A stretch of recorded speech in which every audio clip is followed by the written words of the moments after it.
어린이 성경으로, 쉬운 성경으로 읽을 겁니다. 여러분들 가지고 있는 성경 읽지 마시고 지금 뒤에 있는 프로젝터를 보시면서 여러분 성경을 읽으시면 좋을 것 같아요. 요한복음 20장 11절에서 18절까지 말씀입니다. 요한복음 20장 11절에서 18절. 우리 쉬운 성경으로 우리 한 절씩 교독하겠습니다. 그러나 마리아는 무덤 밖에 서서 울고 있었습니다. 마리아는 울면서 몸을 굽혀 무덤 안을 들여다보았습니다.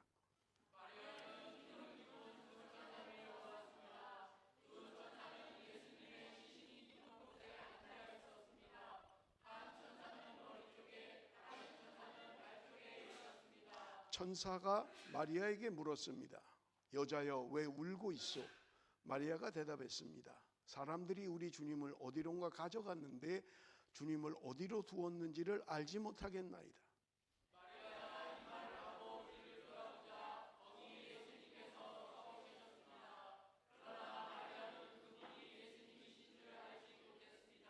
예수님께서 마리아에게 물으셨습니다. 여자여, 왜 울고 있느냐? 누구를 찾고 있느냐?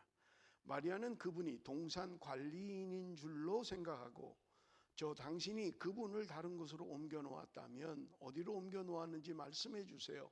그러면 제가 모셔갈게요 라고 말했습니다. 예수님께서 마리아에게 마리아야라고 말씀하셨습니다. 마리아는 예수님께 몸을 들여 말하라고 라오니라고 외쳤습니다. 이 말은 선생님이라 뜻입니다. 예수님께서 마리아에게 말씀하셨습니다. 나를 계속 붙잡고 있지 마라. 내가 아직 아버지께로 올라가지 않았다. 다만 너는 너희 형제들에게 가서 이렇게 말하여라. 나는 내 아버지 곧 너희 아버지, 내 하나님 곧 너희 하나님께로 돌아갈 것이다.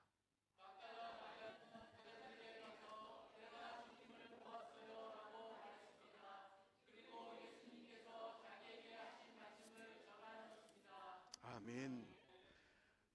여기 오늘 그 큰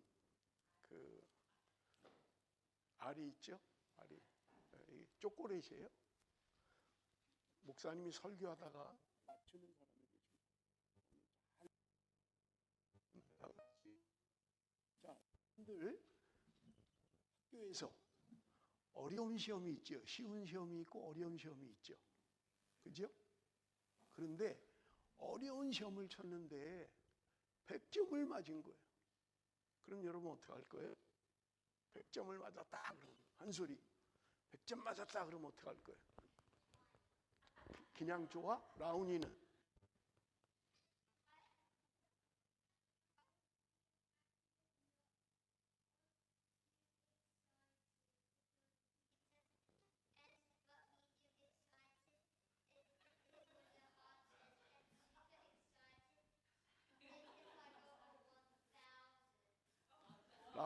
라운이 일로 와. 여기 와서 설교해 오늘. 일로 와. 여기. 무슨 말인지 못 알아듣겠잖아 목사님이. 예? 한국말로 해야 목사님 하는데 아빠가 통역할 거야. 지금 하고 있어. 네가 말해도. 잘했어. 들어가. 들어가도 돼. 여기 있을 거야? 아니야, 맞추면 되잖아.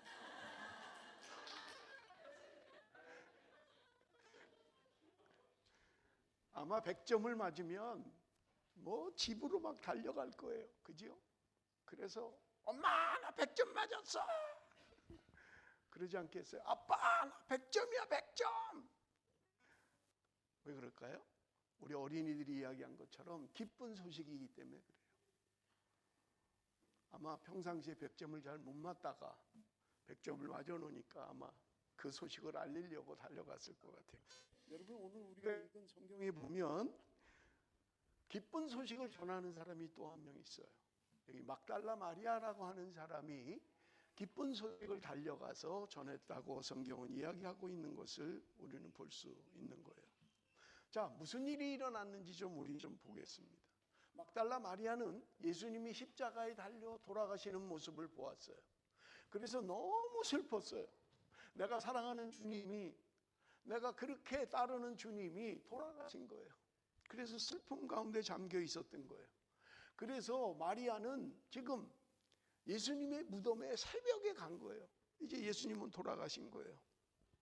그런데 지금 예수님의 무덤에 도착해 보니까 그 앞에 막혀 있는 돌이 옮겨져 있는 거예요. 여러분, 당시에 무덤은 우리 무덤하고 달라요.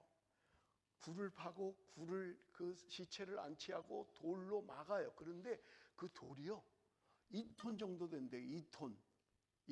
그러니까 굉장히 무거운 거죠. 사람이 혼자 옮길 수 없을 정도의 큰 돌이에요. 그런데 막달라 마리아가 지금 예수님의 무덤에 가보니까 돌이 옮겨져 있는 거예요. 그 안에 들어갈 수 있도록 이렇게 돼 있었던 것을 우리가 볼 수 있어요. 그런데 마리아가 그 안에 들여다보니까 천사가 2명 있었다는 거예요. 천사가. 그런데 여기 마리아는 누군지를 잘 모르는 거예요. 그래서 그 천사들에게 이야기하는 거예요. 우리 주님을 누가 어디다 치웠는지, 우리 주님의 시체를 누가 어디다 치웠는지 모르겠어요. 그렇게 눈물로 울고 있었던 거예요. 그런데 그때 이야기를 하는 거예요. 마리아야. 마리아는 깜짝 놀랐어요. 자기 이름을 부르니까요. 지금 죽음을 이기시고 부활하신 예수님이 지금 마리아를 부르고 계신 거예요. 슬픔에 잠겨 있는 마리아를 지금 주님이 위로해 주고 계신 것을 우리는 볼 수 있는 것입니다. 그리고 부활하신 그 예수님께서 마리아에게 아주 중요한 일을 맡기셨어요. 그는 뭐냐면 예수님이 다시 살아나셨다라고 하는 이 기쁜 소식을 다른 사람들에게 전하라고 말씀하셨던 거예요. 마리아는 예수님이 말씀하신 것처럼 한 걸음에 제자들에게 달려가서 지금 그 소식을 전하고 있는 거예요. 내가 주를 보았습니다. 내가 주님을 만났습니다. 그렇게 전했던 거예요. 그래서 슬퍼하고 있는 제자들에게 기쁨과 소망 소식을 전했던 거예요. 그런데 여러분, 성경에 보면, 여러분 오늘 우리는 요한복음을 읽었지만 마가복음에 보면 제자들 중에 믿지 못한 사람도 있었다는 거예요. 지금 예수님이 살아나셨다 하는데, 내가 주님을 보았다라고 하는데도 믿지 못하고 있는 사람들이 있었다고 이야기합니다. 여러분, 우리가 살아가면서 잘 믿지 못하는 일들이 있어요. 잘 믿지 못해요. 그걸 어려운 말로 뭐라 그러냐면 불가사의한 일을 만나면 잘 믿지 못해요. 우리 좀 띄워주실래요? 불가사의라는 말이 무슨 말이냐면, 여러분 여기 지금 올라와 있죠? 불가사의 한번 좀 읽어볼까요?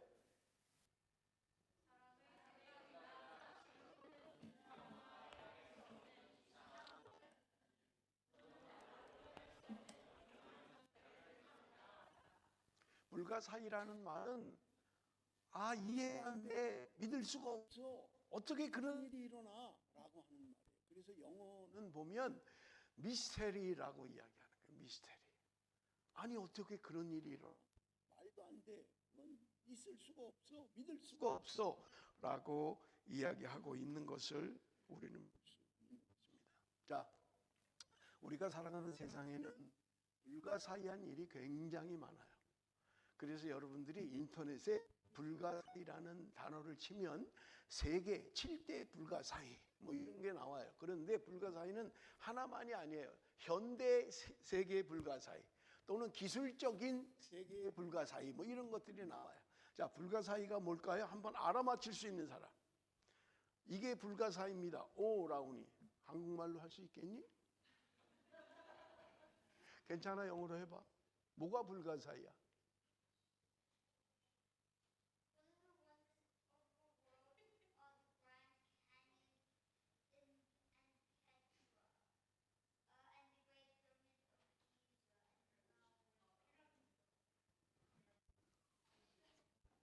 한소리가 해석해봐. 한소리가 해봐. 라운이가 한 거 지금 한소리가 해석해봐. 뭐라 그랬어, 라운이가?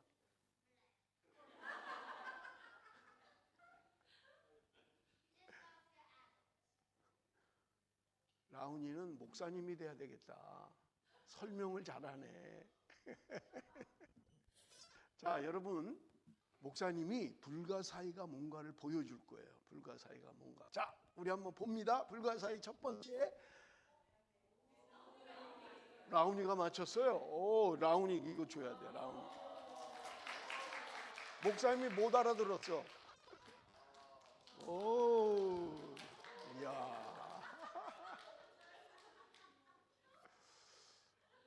여러분, 이 피라미드는요 4,500년 전에 만든 거예요.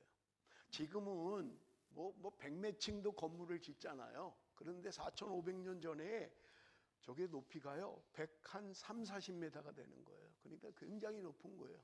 근데 어떻게 그때 그 사람들이 저런 높은 걸 만들었을까? 저거 돌로 만든 거예요, 돌로. 그래서 불가사의다 라고 하는 거예요. 이게 첫 번째 불가사의. 현대 불가사의는 뭐냐? 두 번째, 우리 한번 좀 사진을 보여주세요. 뭔지 알겠죠? 중국에 있는 만리장성이에요. 만리장성. 이게 불가사의한 일이다 라고 이야기합니다. 그 다음에요, 이탈리아에 있는 콜로세움이라고 하는 이게 불가사의한 것이다 라고 사람들은 이야기합니다.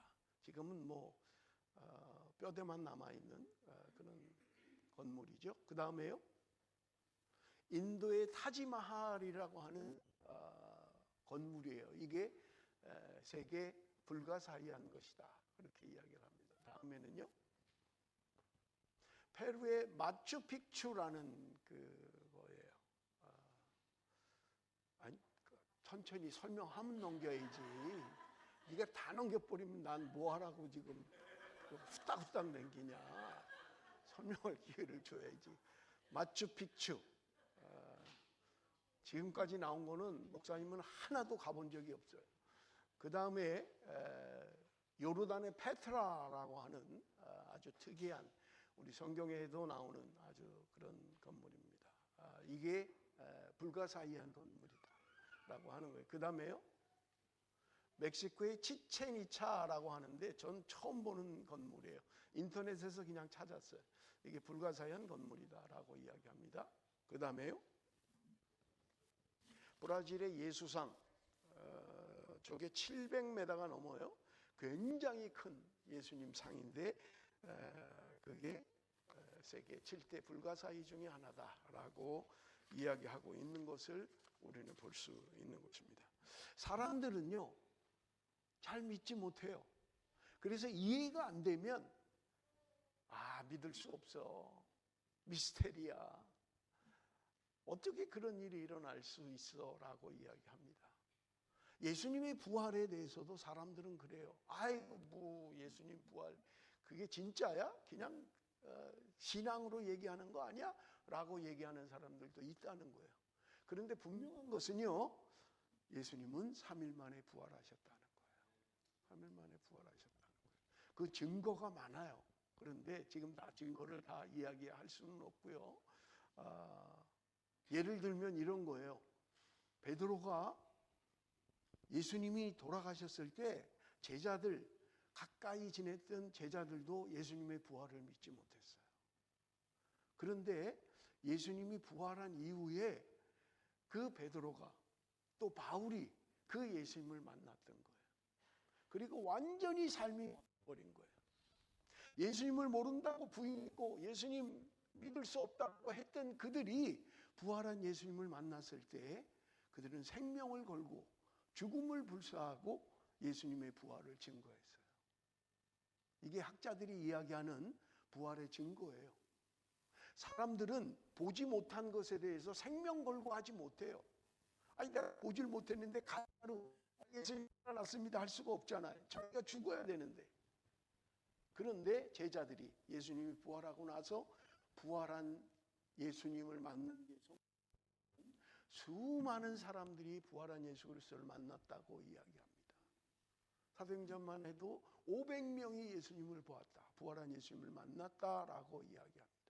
그러므로 부활이라고 하는 것은요, 지어낸 이야기도 아니고요, 믿을 수 없는 이야기도 아니고요, 분명하게 주님은 부활하셨고 오늘도 살아계신 분인 것을 믿습니다. 자, 마리아에게 예수님이 부활하시고 나서 두 가지를 부탁하셨어요. 그게 뭐냐면 첫째는요, 부활을 소망해야 된다는 거예요. 부활의 신앙을 가지고 살아야 된다는 거예요. 우리가 죽으면 끝이 아니라 부활한다는 거예요. 주님이 부활하신 것처럼 우리도 부활한다는 거예요. 그래서 여러분, 우리가 살아갈 때 부활의 신앙으로 살아야 된다는 거예요. 두 번째는 부활의 소식을 전해야 돼요. 여러분, 우리가 오늘 성경을 읽었습니다마는 그 8절을 한번 보겠습니다. 죄송해요. 18절. 막달라 마리아가 제자들에게 가서 내가 주님을 보았어요 라고 말했습니다. 그리고 예수님께서 자기에게 하신 말씀을 전하였습니다.